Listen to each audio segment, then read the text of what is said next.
నంద్యాల బొమ్మల సత్రం బొగ్గు లైన్లో ఉద్రిక్త వాతావరణం చోటు చేసుకుంది. రోడ్డుకు ఇరువైపులా ఉన్న ఆక్రమణ ఇళ్లను ప్రొక్లైన్లతో అధికారులు కూల్చేస్తున్నారు. అధికారులను బాధితులు అడ్డుకోవడంతో పోలీసులు వారిని చెదరగొట్టారు. బాధితులకు అండగా నిలిచిన మాజీ ఎమ్మెల్యే భూమా బ్రహ్మానందరెడ్డిని పోలీసులు అరెస్టు చేశారు. నంద్యాల 3 టౌన్ స్టేషన్కు తరలించారు. స్టేషన్ ముందు మాజీ ఎమ్మెల్యే, టీడీపీ, జనసేన నాయకులు, కార్యకర్తలు బైఠాయించి నిరసన వ్యక్తం చేశారు. బాధితులకు ప్రభుత్వం ఇళ్ల పట్టాలు ఇచ్చి న్యాయం చేయాలని మాజీ ఎమ్మెల్యే డిమాండ్ చేశారు. ప్రభుత్వం అధికారులు కుందు నది పక్కన ఇళ్లు పట్టాలిచ్చారు, కానీ అక్కడ ఎలాంటి వసతులు కల్పించలేదని బాధితులు వాపోయారు.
మాకు ఏదో ఒకటి ఇచ్చే పోతాం కదా, పట్టాలు ఇచ్చినారు, పలంది మీకు ఇదమ్మా ఇద్ద పలంది పోండి అని మాకు చెప్పలేదు సార్.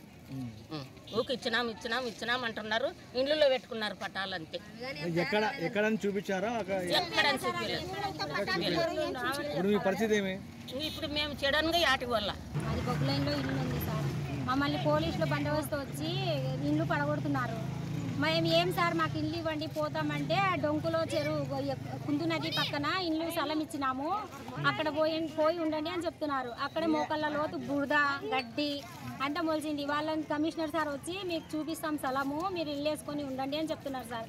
అక్కడ కరెంట్ లేదు, నీళ్ళు లేదు, మాకు సౌకర్యాలు లేవు, వసతి లేదంటే మేము అన్నీ రెడీ చేసి ఇస్తాము, మీ సంసారాల ఇల్లు రోడ్డుకి వేయము, మీ గుడిసెలు ఖాళీగా ఉన్న ఇల్లు అంగళ్ళు మాత్రమే ఎత్తుతున్నాము. మేమందరం మాట్లాడుకున్నాము. కలెక్టరు, ఎంపీ, ఈయన ఎవరు ఎంఆర్ఓ, కమిషనర్ అందరూ, శిల్పా సార్ అందరు మాట్లాడుకున్నాము. మేము మీ సంసారాలు రోడ్డుకి వేయము, ఖాళీగా ఉన్నవి పడగొట్టి మా పనులు చేసుకుంటాము అని చెప్తున్నారు సార్. ఈరోజు ఖాళీగా ఉన్నవి రేపు మా ఇల్లు పడగొడతారు.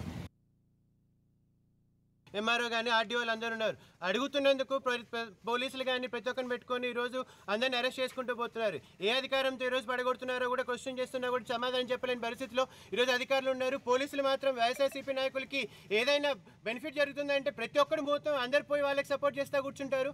ఎందుకు పడగొడుతున్నారు? వాళ్ళకి పట్టాలు చూపించకుండా, పట్టాలు హ్యాండ్ ఓవర్ చేయకుండా ఎట్లా పడగొడుతున్నారు?